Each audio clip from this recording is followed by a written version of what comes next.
اور کسی کام کی نسبت نہ کہنا کہ میں اسے کل کر دوں گا، مگر انشاءاللہ کہہ کر، یعنی اگر اللہ چاہے تو کر دوں گا۔ اور جب اللہ کا نام لینا بھول جاؤ تو یاد آنے پر لے لو، اور کہہ دو کہ امید ہے کہ میرا پروردگار مجھے اس سے بھی زیادہ ہدایت کی باتیں بتائے۔ اور اصحاب کہف اپنے غار میں 9 پر 300 سال رہے۔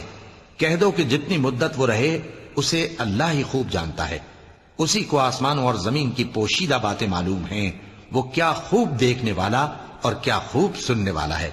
اس کے سوا ان کا کوئی کارساز نہیں، اور نہ وہ اپنے حکم میں کسی کو شریک کرتا ہے۔ اور اپنے پروردگار کی کتاب کو جو تمہارے پاس بھیجی جاتی ہے پڑھتے رہا کرو، اس کی باتوں کو کوئی بدلنے والا نہیں، اور اس کے سوا تم کہیں پناہ بھی نہیں پاؤ گے۔